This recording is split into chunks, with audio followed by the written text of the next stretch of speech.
Less than an hour from Johannesburg and Pretoria, the country village of Magaliesburg nestles among mountains, valleys, rivers and indigenous woodland. Here you'll find country guest houses, lodges and mountain bike and horse trails. On the way to Magaliesburg, you will also pass the Tarleton International Raceway, the home of South African drag racing.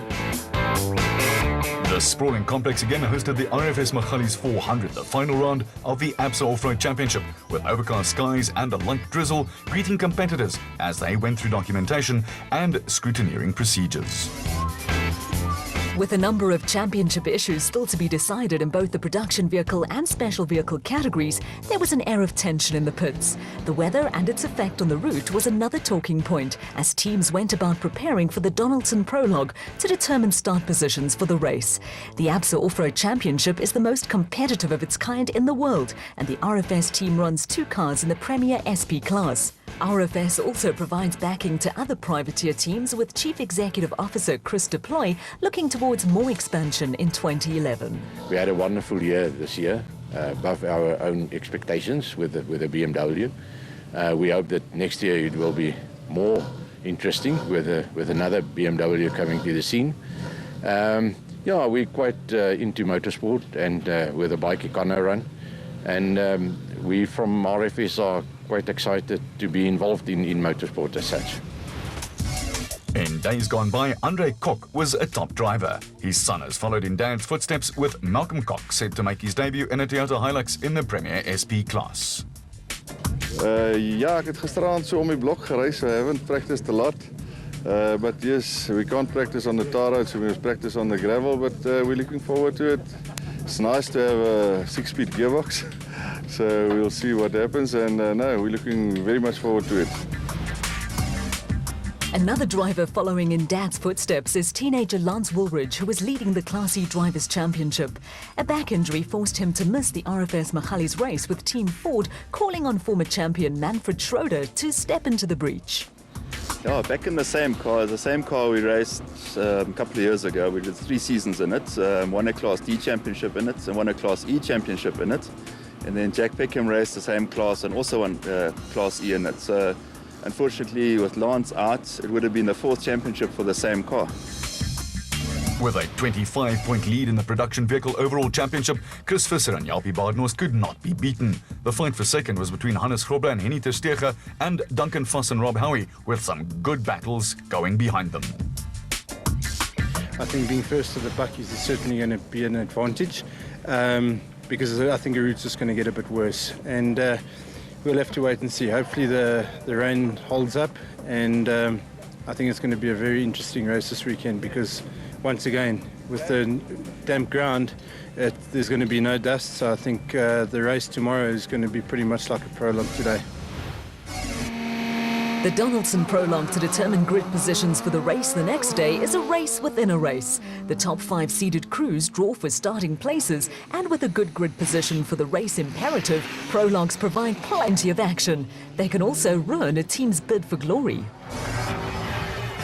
The Donaldson Prologue was run over a 60-kilometer course that was to prove very tricky. It took competitors along the R45 Krugersdorp Magalies Road and through Maloney's Eye into a new section in the Blowbunk area. It is no secret that a recipe for success in off-road racing is never to get out of the car. Not having to get out of the car means a clean run, and that is exactly what happened when Team Castrol Toyota pair Duncan Voss and Rob Howie romped home 1 minute and 44 seconds ahead of RFS Toyota pair Christian Deploy and Henk Janse van Vieren. Late in the prologue, the young Pretoria crew ran into a power steering problem, and they were only 5 seconds clear of Free State crew Lodebrain and Rian Geiling in the Rubicon Racing Ford Ranger.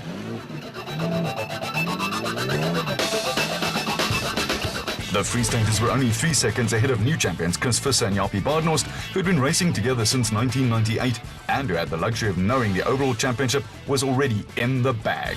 Although the overall title was done and dusted, the SP Class Championship was still up in the air, and veterans Hannes Grobler and Henny ter Steege could catch Visser and Badenhorst. Grobler and Testego were pushing hard in the RFS BMW X3 and sailed past the Team Castrol Toyota of Anthony Taylor and Robin Houghton, who were battling with an engine misfire. There was another good result too for the Free State, with Bloemfontein-based George Barkhuizen and David van Wyk setting the 6th fastest time in the AIM Toyota Hilux. There was plenty of support for teams along the Donaldson Prologue route, with yet another Free State pair forcing their way into the top 10. Peter Ruthven and Rudy Brits had run into good form in the last couple of events and were looking solid in the Rubicon Toyota Hilux.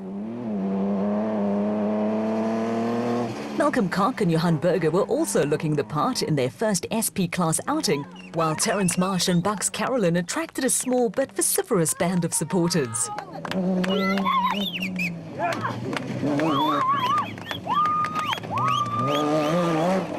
Although nearly 4.5 minutes down on the leaders, the Regent Racing Nissan Navara was sounding healthy, with Marsh and Carolyn finishing the prologue 7 seconds quicker than the sister Regent Racing car in the hands of Mike Whitehouse and Matthew Carlson.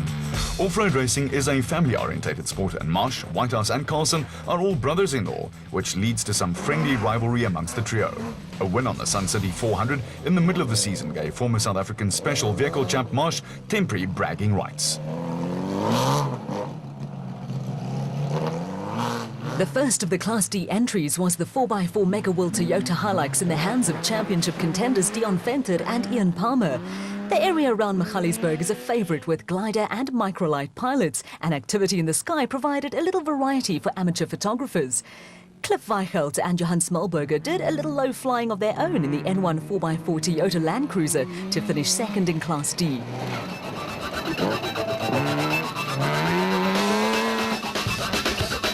Former Class E champion Manfred Schroeder, deputising for the injured Lance Woolridge, showed he had lost none of his skill.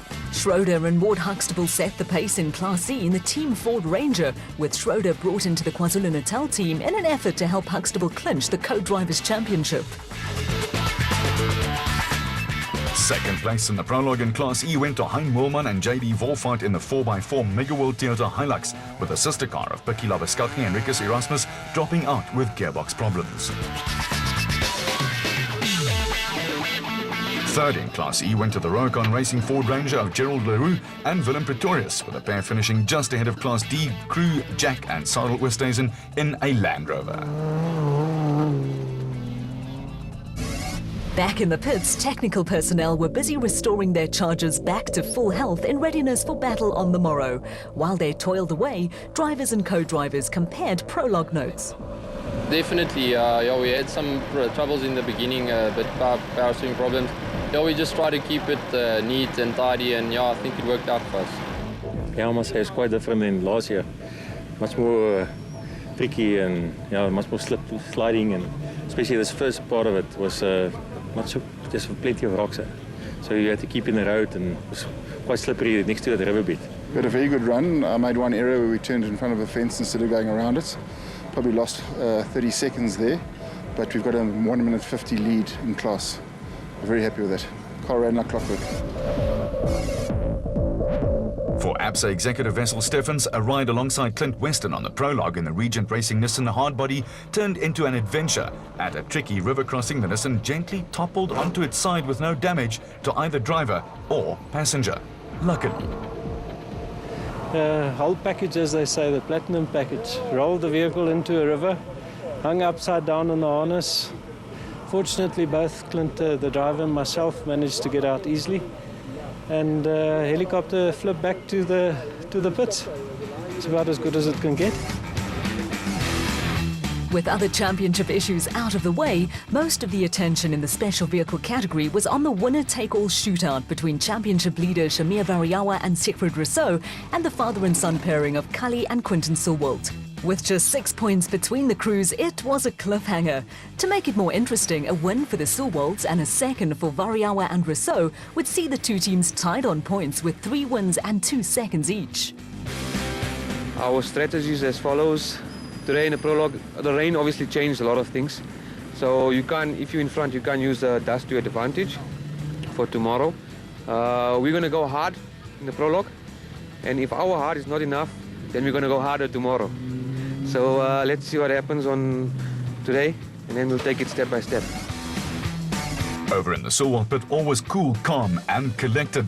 Cully Silwalk won his first SA Championship in the 90s with brother Herman and scored again in 2007 with son Quinton. As far as Quinton was concerned, all the pressure was on Varjawa and Rousseau to produce. I feel that we're still chasing. I think all the pressure's on Shamir. We're going to go flat out. We're going to try and win it. So, yeah, hopefully we can pull it off. We'll see what happens. Back in action after a lengthy layoff was Bloemfontein-based David White, who would be making his Class A debut in an ex-Evan Hutchison bat, now in Rubicon Racing colours. Negotiations with Evan Hutchinson, and he helped me, and we got a deal together. I traded in my old Class B car and I bought the spec free, and we're going to go for Class A. Just take it slowly today, and then next year we'll see what we can do towards the championships. A winner-takes-all situation in the Special Vehicle Overall and Class A Championship. The Class B and Class B Championships had already been settled, and for the protagonists, it was pistols at dawn. Yeah, it's always been our home. It's a fantastic car. You never really, you might go off the route, but you never really lost, so you've always got a general direction. It's going to be tough. It's always tough first on the road. You're the first one to the different corners and to little tricky areas, so there's no doubt you're going to lose a certain amount of time by being first on the road. We are the only four-wheel drive car in our class, and apparently the conditions are quite wet and slippery out there. So although we've got a slight disadvantage of being first, I suppose we've got a small advantage of running the four-wheel drive. Yeah.